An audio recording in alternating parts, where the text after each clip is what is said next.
안녕하십니까. 공병호TV의 공병호입니다. 두 번째 실시한 대통령 국정수행 지지도 조사는 두 가지 질문으로 구성되어 있었습니다. 첫 번째는 국정수행 전반에 대해서 어떻게 생각하느냐, 그리고 왜 그렇게 생각하느냐.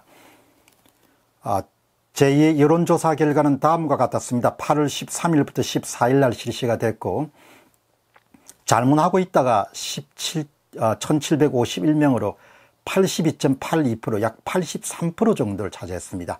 잘하고 있다가 10명, 0.47%에 불과했습니다.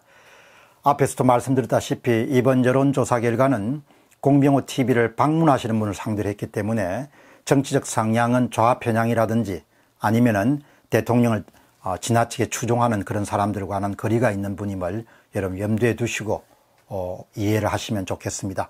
동시에 여론조작 가능성은 전혀 없는 그야말로 정직한 여론조사 결과다. 이 점을 여러분 염두에 두시고, 일부 관제 여론조사들이 표본 집단을 편향적으로 운영해서 인위적으로 지지도를 올리는 그런 경향이 있기 때문에 이번 조사는 그런 거하고는 전혀 관련이 없다는 점을 여러분들이 아셨으면 좋겠습니다. 제가 여러분이 또 하나 더 드리고 싶은 것은 83%나 되는 사람들이 대통령의 국정수행을 지지하지 않는 이유를 여론 및 의견조사에서 문의를 했습니다. 그래서 대통령에게 반대하는 이유를 많은 분들이 체계적으로 남겼는데 그 가운데 인상적인 몇 분을 골라서 여러분들에게 말씀을 드리겠습니다. 보통의 시민들이 얼마만큼 날카롭고 예리한 그런 시각을 갖고 있는 것을 확인할 수 있는 기회가 될 겁니다. 유원석 님입니다. 제2의 여론조사, 의론조사에 참석하신 유원석 님은 잘못하고 있는 이유를 저는 이렇게 생각합니다. 첫째는 외교 고립을 자초하였으며 더 큰 문제는 해결 방법도 없고 해결 의지도 없다는 사실입니다. 두 번째는 안보에 있어서는 사실상 무장해제와 다를 바 없습니다. 상대방이 안 쳐들어오는 것만을 바라는 수밖에 없는 불안감에 국민은 사실상 그런 요행을 바라며 사는 느낌입니다. 세 번째는 경제는 아예 컨트롤 타워가 없으며 경제 책임자들은 어떻게 되겠지라는 무능을 그대로 드러내고 있습니다. 환율, 주가, 지수 그 밖에 모든 지표가 그 증거입니다. 그러나 그런 지표조차도 이 정부는 부정한다는 점에서 더 가정스러우며 이 경제적 실정을 일본과의 경제전쟁으로 덮으려 했다는 점에서 국민 기망 정부라 할 수 있겠습니다. 네 번째는 정치적으로는 오로지 집권에만 열을 올리며 선전선동으로 국민의 눈과 귀를 가리는 행위를 서슴지 않는 점과 강요들의 임명에 있어 청문 보고서 채택 없이 임명되는 것이 일상화되어 버린 점을 고려할 때 반민주적인 독재 정치가 자행되고 있다고 생각합니다. 다섯 번째는 소주성과 소득주도 성장과 북한팔이 모두가 실패했다는 것 명백합니다. 그럼에도 그 실패를 인정하지 않는 파렴치의 이 정권의 모든 것을 부정하고 싶습니다.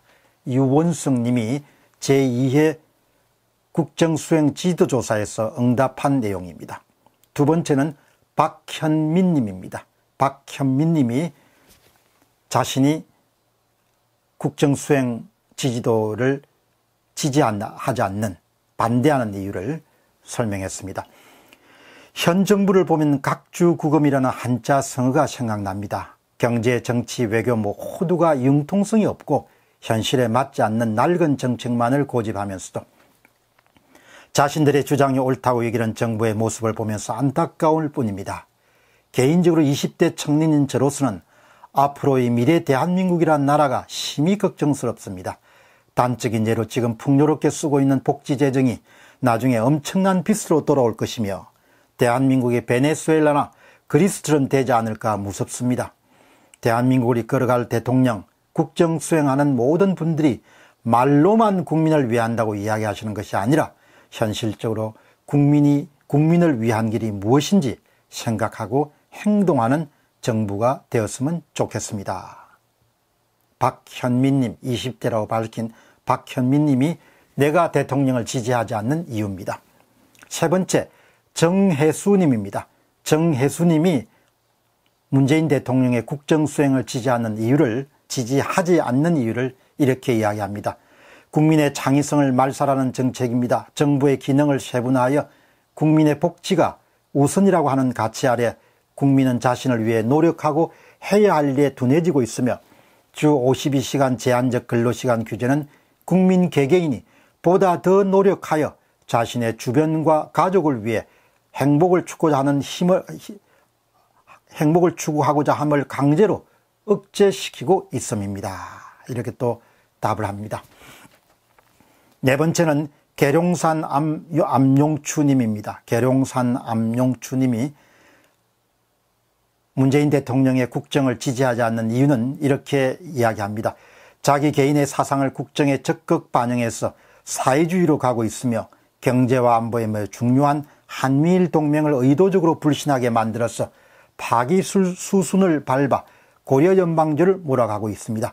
그 결과는 베네수엘라처럼 국정 지지도는 높지만 국민들의 낮은 의식 수준으로 말미암아서 경제가 폭망해 돈은 없는데 반일하는 자긍심으로 살아가는 질 낮은 국민이 될 것이므로 어떻든 이 문제에 대해서 걱정스럽습니다. 이렇게 표현했습니다.